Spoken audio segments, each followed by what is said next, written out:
Naturally, the secret most deeply concealed by Christianized history was a many-named goddess, the original Holy Trinity, who created and governed the world, gave birth to its Savior, sent her tablets of divine law to the prophets, and watched over every life from womb to tomb according to pre-Christian belief. Today she is viewed as mystical, having been replaced by a god equally mystical, but more acceptable to a male-dominated culture who took over most of her attributes. It is not usually understood that the spiritual life of Western man, and especially of Western woman, was greatly impoverished by her violent suppression.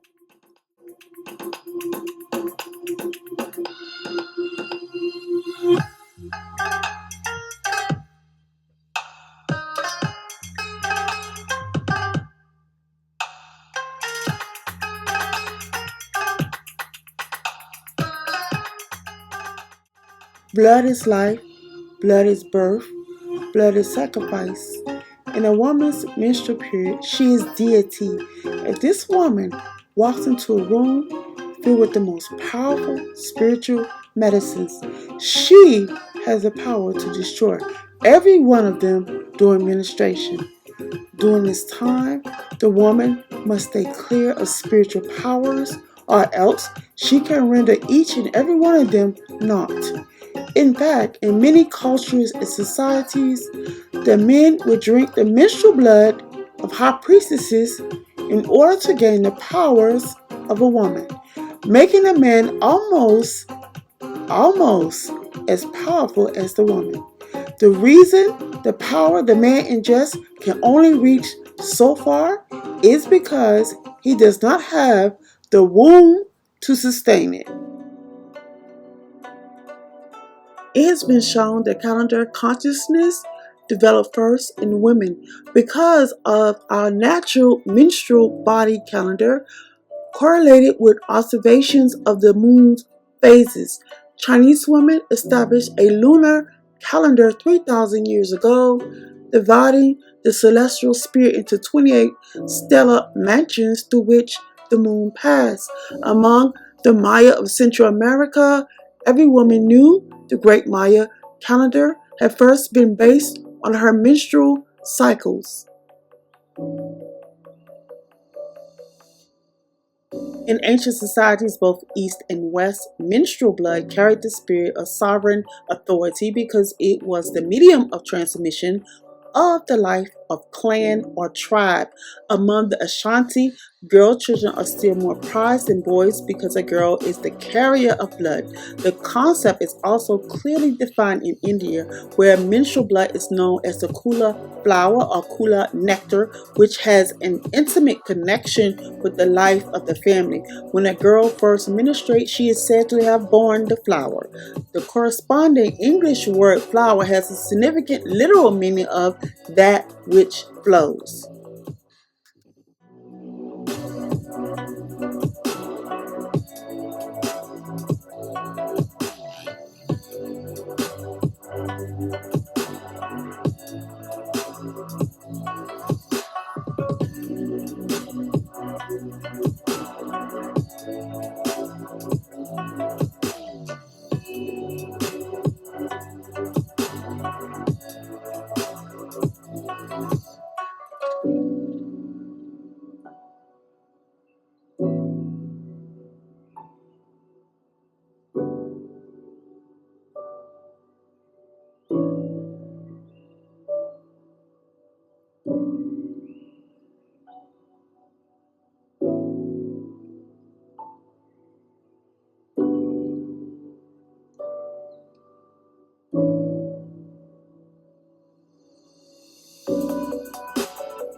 The heart manifests the womb. The womb holds heart in a secure space, allowing the heart to go deeper into its layers rather than just be on the surface or merely sentimental aspect of the heart.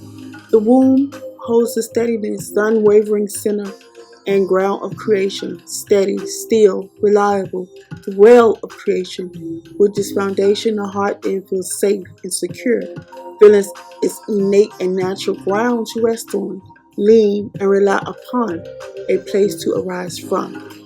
One can say that the womb is the banks of the river, and the heart is the river. The womb is a container for the alchemy of love to occur and rise into manifestation and being. Mind is the servant of womb heart, designed to carry out its orders. The heart is incomplete without the maturity of the womb. The womb establishes deep within character, the clarity and commitment and stamina, housing the ground upon which you may come to take solace and guidance throughout your greatest tests in life.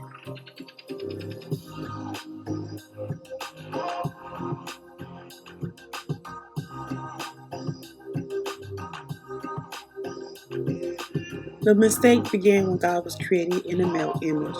That makes life so perverted and death so unnatural. We should have imagined life as created in the birth pain of God the Mother.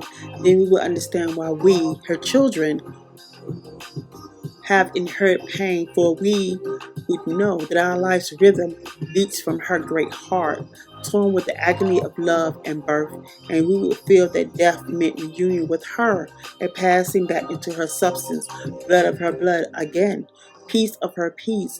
Now wouldn't that be more logical and satisfying than having a God, a male whose chest thunders with egotism?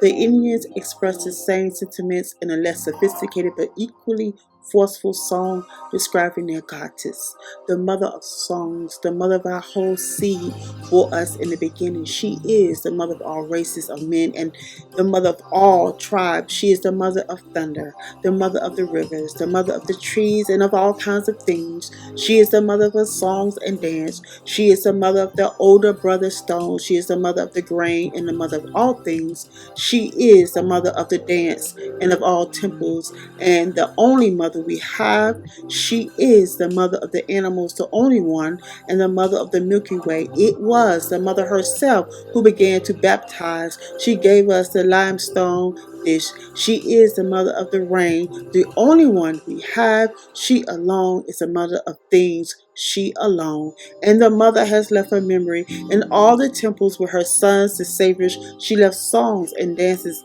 as a reminder.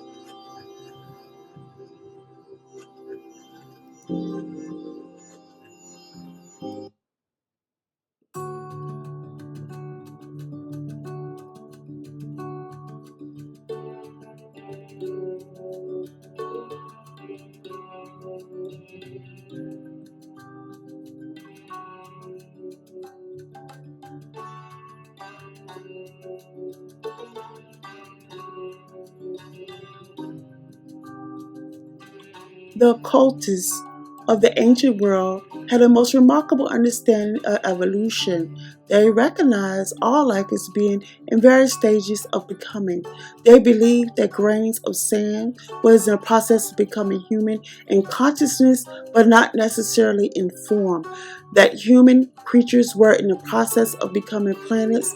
The planets were in the process of becoming solar systems, and that solar systems were in the process of becoming cosmic change, and so on ad infinitus. One of the stages between the solar system and cosmic change was called the zodiac. Therefore, they taught that at a certain time a solar system's break up into a zodiac. The house of the zodiac become the thrones for 12 celestial hierarchies.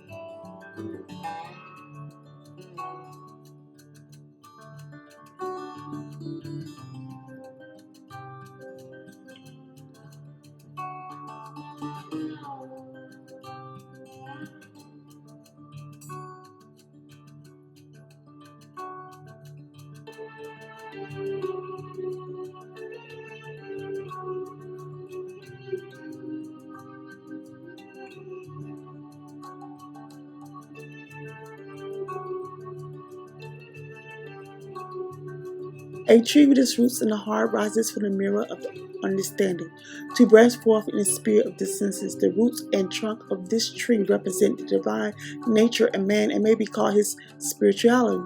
The branches of the tree are the separate parts of the divine constitution and may be likened to the individuality, and the leaves, because of their ephemeral nature, correspond to the personality which partakes of none of the permanence of its divine source.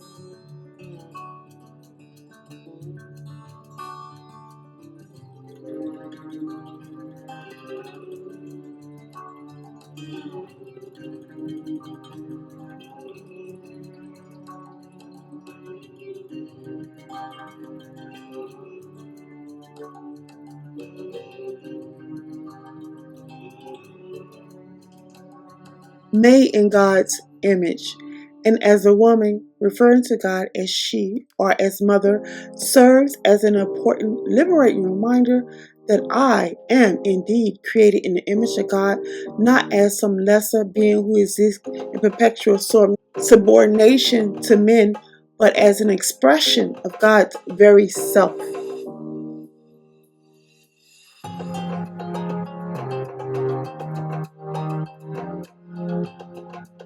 Throughout the ancient world, there existed countless fertility goddesses that were, and in some places still are, worshipped, prayed to, and sexualized.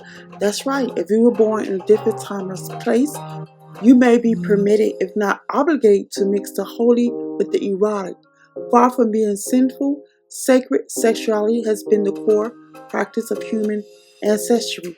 The condemnation of eros is a relatively recent aberration. Regardless of where our bloodlines are rooted geographically, the universal human legacy is one of proud celebration of our once much less private parts. We venerated the intelligent designers of human anatomy for gifting us with so much pleasure potential. People are turned on by men who bow down to the goddess. Why? The more you worship goddess, the more you develop your feminine aspect. Grace, compassion, empathy, care, concern, sensitivity all flow from the divine feminine energetic reservoir. It's your birthright to tap into it and embody it. No, you won't be emasculated and thought to be weak, soft, or a wimp. Some of the bravest warriors have invoked the power of goddesses on the battlefield, vying to earn their blessings for victory against the enemy. I'm a peaceful warrior and don't glamorize combat. I'm simply stating that you can still be an alpha among males and be submissive to a female. Though most rulers in the ancient world were men, some women wielded power and influence as well. These women ruled in their own names, and some even influenced their society as royal consorts. The ancient world's most powerful women leaders hailed from countries across the globe, including China, Egypt, and Greece. One such woman was Cleopatra. She was the ruler of Egypt. She was very famous and connected with Roman rulers like Julius Caesar. There was Hatshepsut, woman ruler of Egypt, 35,000 years ago. And when her husband died and his son was young, she assumed the full kingship of Egypt. She even dressed in male clothing to reinforce her claim to be pharaoh.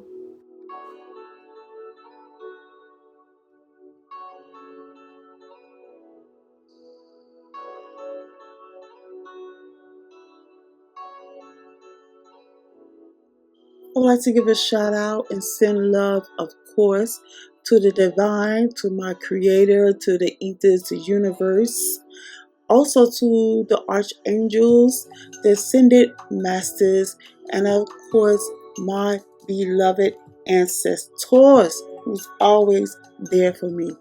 Thank you, thank you, thank you. And to my subscribers and supporters, you guys mean so much to me. I appreciate you. I really do. I appreciate the likes. I appreciate you contacting me. It means the world to me. Always remember to echo kindness.